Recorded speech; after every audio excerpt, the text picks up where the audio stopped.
The pressure exerted by a fluid material in a vessel is directly proportional to its height multiplied by its density. Hydrostatic pressure or head pressure is the force produced by a column of material. As the height of the material changes, there is proportional change in pressure. To calculate hydrostatic pressure, the density of the material is multiplied by the height of the column.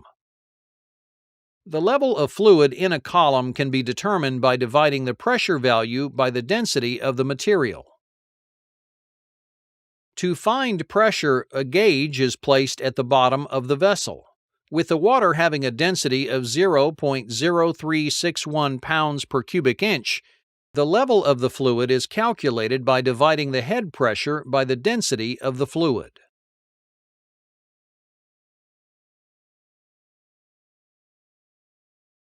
Another method of calculating the level of material in a vessel by weight is using load cells. Load cells are comprised of a strain gauge bonded to a support and convert a force or load to an electrical signal. As force or weight is applied to the load cell, the strain gauge deforms and causes the electrical resistance to change. In tension, the area narrows and the resistance increases, and conversely, in compression, the area thickens and resistance decreases. Connected to a bridge circuit, the force measured is proportional to the output voltage.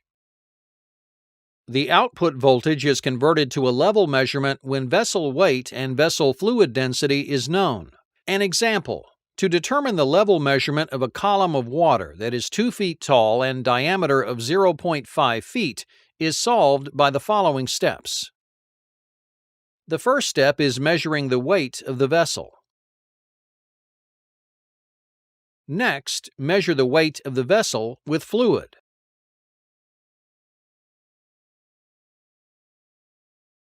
The weight of the fluid is determined by subtracting the weight of the vessel from the weight of the vessel with fluid. The volume of the fluid is then derived by dividing the fluid weight by the density of the fluid.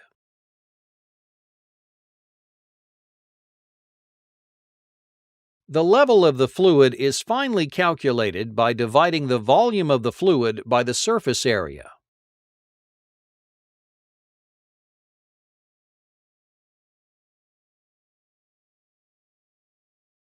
Hydrostatic pressure can only be calculated from an open container. Within a closed vessel or pressurized vessel, the vapor space above the column of material adds pressure and results in inaccurate calculated values. The vessel pressure can be compensated for by using a differential pressure transmitter. This device has a high-pressure side input and a low-pressure side input. The high-pressure input is connected to the bottom of the tank to measure hydrostatic pressure. The low-pressure input of the differential pressure transducer is connected to the vapor space pressure. The transducer subtracts the vapor pressure from the high pressure.